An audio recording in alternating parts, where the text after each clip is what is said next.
तो क्या कभी आपने महसूस किया है कि पत्थर सिर्फ पत्थर नहीं होते? क्या हो अगर मैं आपसे कहूँ कि जिस जमीन पर आप खड़े हैं, जिन पहाड़ों को आप बेजान समझते हैं, उनके अंदर एक ऐसी चेतना, एक ऐसी कॉन्शियसनेस सो रही है, जो अगर जाग जाए तो इंसान का दिमाग ब्रह्मांड के किसी भी रहस्य को डिकोड कर सकता है। नमस्ते और स्वागत है आपका एक बार फिर ऐसे सफर में जो इतिहास के पन्नों में कहीं खो गया था। आज की बात नहीं 2024 की नहीं है, हमें चलना होगा साल 1905 में। सोचिए, भारत में अंग्रेजों का राज था, लेकिन हिमालय की कंदराओं में जहां ना तो अंग्रेज पहुंच पाए और ना ही आम इंसान, वहां कुछ और ही चल रहा था। कुछ समय पहले वाराणसी के एक पुराने पुस्तकालय की मरम्मत के दौरान एक पुरानी धूल से भरी हुई डायरी मिली। उसके पन्ने पीले पड़ चुके थे, स्याही फीकी हो गई थी, लेकिन उस पर लिखी तारीख बिल्कुल साफ थी, 18 नवंबर 1905। लिखने वाले का नाम कहीं नहीं था, लेकिन पहली ही लाइन ने पढ़ने वाले के रोंगटे खड़े कर दिए। उस डायरी की पहली लाइन थी, आज मैंने पत्थर को सांस लेते हुए देखा देखा है। कैलाश अब सिर्फ एक पत्थर नहीं रहा मेरे लिए, वो एक जीवित यंत्र बन चुका है। जहां गहराई से सोचिए, हम बचपन से सुनते आ रहे हैं कि कण कण में शंकर है। हम इसे सिर्फ एक कहावत मानते थे, लेकिन वह डायरी लिखने वाला कोई साधारण साधु नहीं था। उसकी लिखावट से पता चलता है कि वह क्वांटम फिजिक्स, जिसे आज हम समझते हैं, उसे वह शिव तत्व के रूप में उस वक्त महसूस कर रहा था। डायरी में एक ऐसे प्रयोग का जिक्र है, एक ऐसा एक्सपेरिमेंट जिसे कैलाश शिला चेतन प्रयोग कहा गया है। डायरी के मुताबिक अगर कोई इंसान एक खास तरीके से, एक खास वाइब्रेशन के साथ अपने मन को किसी पत्थर या शिला के साथ जोड़ दे, तो वह पत्थर रिसीवर बन जाता है। ठीक वैसे ही जैसे आपका मोबाइल टावर से सिग्नल पकड़ता है, लेकिन यहाँ सिग्नल किसी टावर से नहीं बल्कि सीधा कैलाश से आता है। और कैलाश क्या है? शिव पुराण कहता है, और मॉडर्न साइंस भी अब धीरे धीरे मान रही है कि कैलाश इस धरती का स्पाइनल कॉर्ड है, वो मेरुदंड है, वो एंटीना है जो ब्रह्मांड की उस ऊर्जा को खींच रहा है जिसे हम शिव कहते हैं। शिव कोई व्यक्ति नहीं है दोस्तों, शिव वो शून्य है जो नथिंगनेस है, और जहां से सब कुछ पैदा होता है और जिसमें सब कुछ समा जाता है। उस डायरी में लिखा है कि इंसान का दिमाग एक बंद कमरे जैसा है जिसमें करोड़ों खिड़कियां हैं, लेकिन हमने सारी खिड़कियां बंद कर रखी है। वो प्रयोग जो उस 1905 की डायरी में मिला, वो उन खिड़कियों को खोलने की चाबी है। लेखक लिखता है, जब मैं हिमालय की तलहटी में उस विशेष शिला के सामने बैठा तो मुझे लगा कि मेरे विचार मेरे नहीं है। मेरे अंदर जो शोर था वो अचानक शांत हो गया है, और उस भयानक सन्नाटे में मुझे उस पत्थर के अंदर की धड़कन सुनाई देने लगी, डम डम डम, बिल्कुल शिव के डमरू जैसी लय। ये सुनना जितना अजीब लगता है, उसे महसूस करना उससे भी ज्यादा खौफनाक और रोमांचक हो सकता है, क्योंकि उस डायरी में आगे जो विधि लिखी है वो कमजोर दिल वालों के लिए नहीं है। वो विधि आपके दिमाग के न्यूरॉन्स को रिवायर कर सकती है। वो आपके उस फ्रिक्वेंसी पर ले जा सकती है जहां जड़ यानी नॉन लिविंग और चेतन यानी लिविंग का फर्क मिट जाता है। तो क्या आप तैयार हैं उस 11 साल पुराने राज को जानने के लिए? क्या आप तैयार हैं उस विधि को सुनने के लिए जो एक आम पत्थर को शिवलिंग यानी ऊर्जा के प्रतीक में बदल देती है? अपने आसपास के माहौल को शांत कर लीजिए, हेडफोन लगा लीजिए, क्योंकि अब हम उस डायरी के पन्नों को पलटने जा रहे हैं जहां विज्ञान खत्म होता है और आध्यात्म का असली खेल शुरू होता है। उस डायरी के पन्ने पलटते हुए मुझे एक एक बहुत अजीब सी चेतावनी मिली। लेखक ने साफ साफ लिखा है कि इस प्रयोग को मजाक में मत करना, क्योंकि हम जिस चीज से खेलने जा रहे हैं वह प्राण प्रतिष्ठा का ही एक उल्टा रूप है। मंदिरों में हम मूर्ति के अंदर प्राण डालते हैं, लेकिन इस प्रयोग में हम पत्थर के अंदर की सोई हुई चेतना को अपने अंदर खींचते हैं। डायरी का तीसरा पन्ना इस रहस्य की परतें खोलता है। लेखक लिखता है, हर पत्थर, हर चट्टान असल में जमी हुई ध्वनि है। It is frozen sound. जरा सोचिए, भगवान शिव के डमरू से जो नाद जो आवाज निकली वही तो ब्रह्मांड का आधार है। जब वो आवाज वाइब्रेशन बहुत गाढ़ी हो गई तो वह पदार्थ बन गई और वह पत्थर बन गई। यानी आपके हाथ में जो पत्थर है वह असल में करोड़ों साल पुरानी एक आवाज है जो शांत होकर सो रही है। लेखक ने 1905 में उस रात जो किया वो था उस पत्थर को वापस आवाज में बदलना। उसने लिखा है कि इसके लिए तुम्हें हिमालय जाने की जरूरत नहीं है, बस तुम्हें एक ऐसा पत्थर चाहिए जो टूटा ना हो, जिसका आकार प्राकृतिक हो, जिसे किसी मशीन ने नहीं काटा हो। नदी के किनारे का गोल पत्थर या पहाड़ का कोई भी टुकड़ा। डायरी में दी गई विधि का पहला चरण है संपर्क। अक्सर हम चीजों को छूते हैं लेकिन महसूस नहीं करते। लेखक कहता है कि उस पत्थर को अपनी दोनों हथेलियों के बीच ऐसे रखो जैसे वह कोई नाजुक चिड़िया हो। अपनी रीढ़ की हड्डी यानी अपनी स्पाइनल को बिल्कुल सीधा करो, क्योंकि आपकी स्पाइनल वह तार है जिसमें करंट दौड़ेगा। अगर तार मुड़ा हुआ होगा तो ऊर्जा ऊपर नहीं चढ़ पाएगी। आंखें बंद करो और सिर्फ अपनी हथेलियों पर ध्यान लगाओ। शुरू में आपको लगेगा कि पत्थर ठंडा है और बेजान है, लेकिन डायरी कहती है कि रुको, जल्दबाजी मत करो। 5 मिनट, 10 मिनट सन्नाटे में बैठे रहो। धीरे धीरे आपको अपनी हथेलियों में एक हल्की सी गर्माहट महसूस होगी, और यह आपके शरीर की गर्मी नहीं है, यह वो फ्रिक्शन है, वह घर्षण है जो आपकी चेतना और पत्थर की सुप्त चेतना के टकराने से पैदा हो रही है। यहीं पर अधिकतर लोग फेल हो जाते हैं। वह लॉजिक लगाने लगते हैं, लेकिन यहाँ लॉजिक नहीं, मैजिक काम करता है।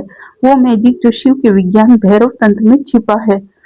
जब आपको वह गर्माहट महसूस होने लगे तब आता है इस प्रयोग का दूसरा और सबसे खतरनाक चरण।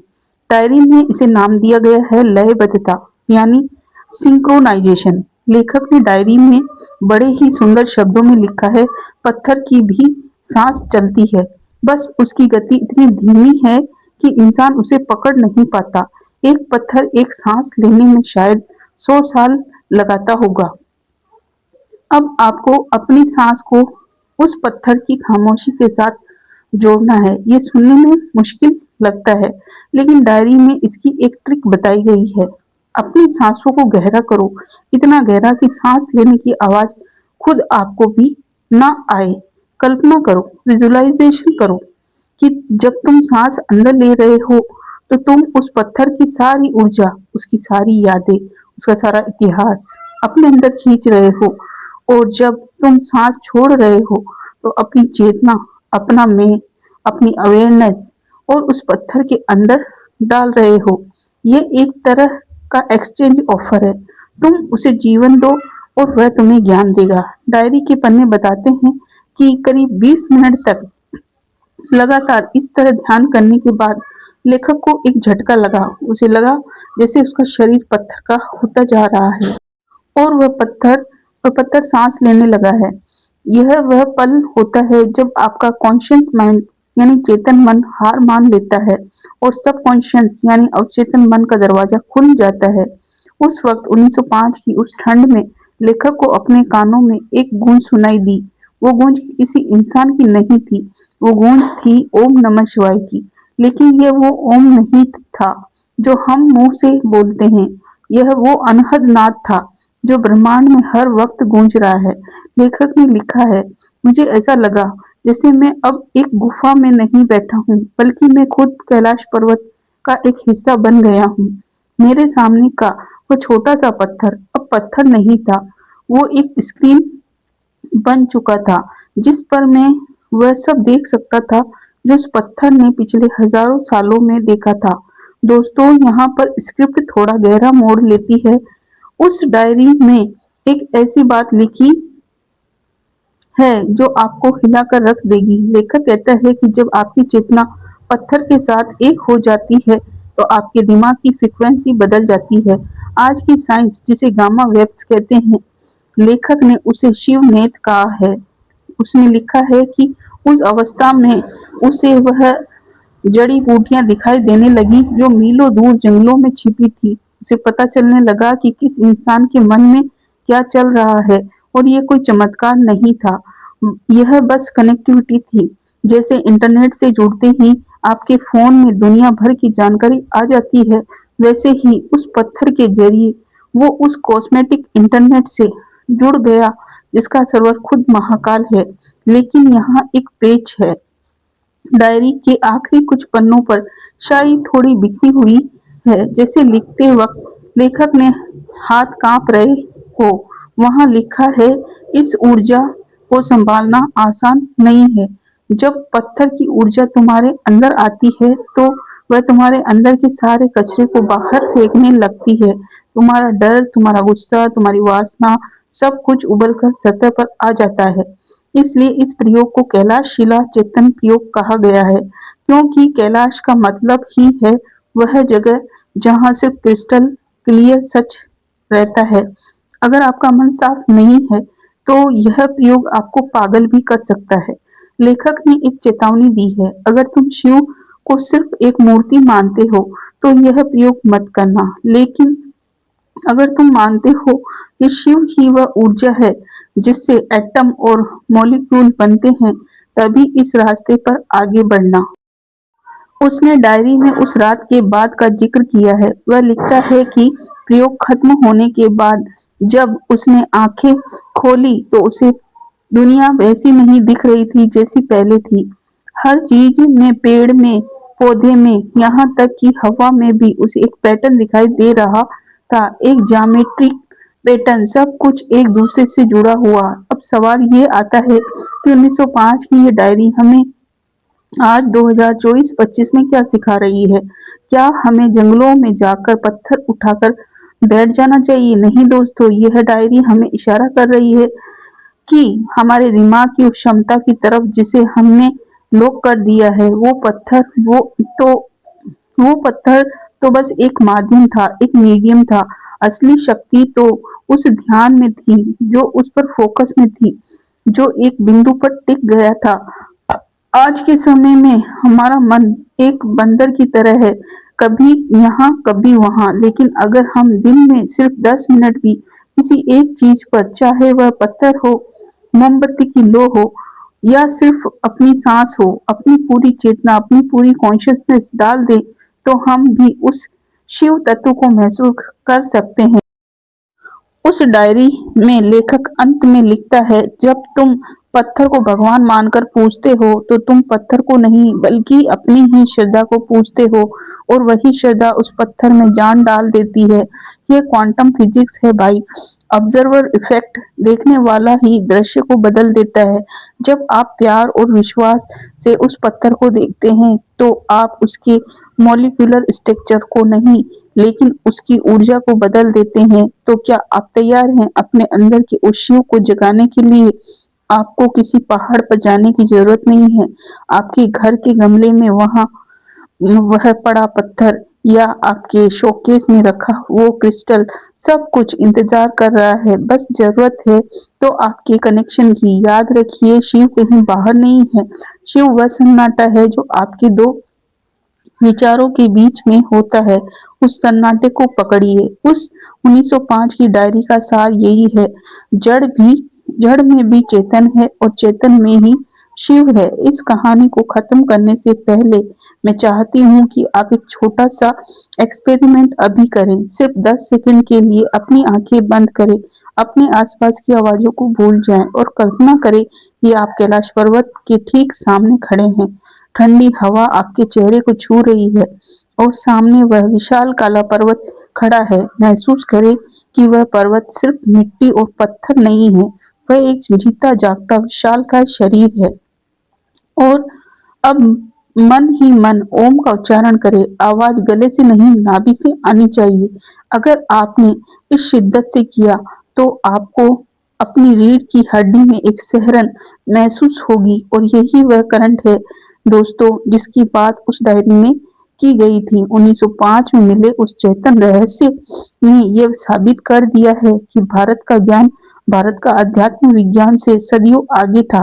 हमारे ऋषियों ने, हमारे पूर्वजों ने उन तकनीकों को खोज निकाला था जिसे आज की न्यूरो साइंस समझने की कोशिश कर रही है। ये प्रयोग हमें याद दिलाता है कि हम सिर्फ हार्ड मास का पुतला नहीं हैं, हम ऊर्जा हैं, एक ऐसा बवंडर है जो अगर सही दिशा में घूम जाए तो भैरव बन सकता है। उस डायरी का लेखक कौन था? यह आज भी एक राज है। कुछ लोग कहते हैं वह कोई गुप्त योगी था, कुछ कहते हैं कि वह कोई क्रांतिकारी था जो आध्यात्मिक शक्ति ढूंढ रहा था। लेकिन उसने जो विरासत छोड़ी है वह आज हमारे सामने है।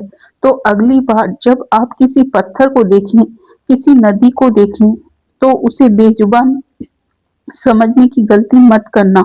हो सकता है वह आपकी बात सुन रहा हो सकता है वह बस आपकी कनेक्ट करने का इंतजार कर रहा हो, क्योंकि शिव पुराण कहता है कि सृष्टि का हर कण शिव में है, और अगर हर कण शिव में है तो आप उससे अलग कैसे हो सकते हैं? और अपने अंदर की ऊर्जा को पहचानिए, अपनी चेतना को विस्तार दीजिए और उस डायरी के रहस्य को अपने जीवन में उतारिए। कैलाश कहीं दूर नहीं है, वह आपके सहस्त्रार चक्र में, आपके सिर के सबसे ऊपरी हिस्से में मौजूद है। बस आपको नीचे से ऊपर की यात्रा करनी है। हर हर महादेव। अगर आपको ये वीडियो जरा भी अच्छी लगी हो, ये आध्यात्मिक ज्ञान अच्छा लगा हो, उस वीडियो को लाइक करें, अपने दोस्तों को, अपने परिवार वालों को शेयर करें और इसे हर उस इंसान तक पहुंचाएं जो आध्यात्मिक ज्ञान से बिल्कुल ही बिना जानकारी के है, ताकि ये हमारा ज्ञान जो पूर्वजों का दिया हुआ है, जो बहुत ही हमें जानने के लिए बहुत ज्यादा जरूरी है, जिससे हमारे जीवन का और अच्छा विकास हो सकता है, इसे हर इंसान के पास पहुंचाए। जो भी आपके फ्रेंड हैं, अच्छे रिश्तेदार हैं, उन लोगों को पहुंचाएं। और हम फिर से एक नई ज्ञानवान वीडियो के साथ मिलेंगे। तो धन्यवाद, फिर मिलते हैं किसी नए ज्ञानवान वीडियो के साथ। ओके बाय, आपका दिन अच्छा हो, शुभ हो, आपको खूब तरक्की मिले। इस चैनल को सब्सक्राइब करे बिना ना जाएं। धन्यवाद।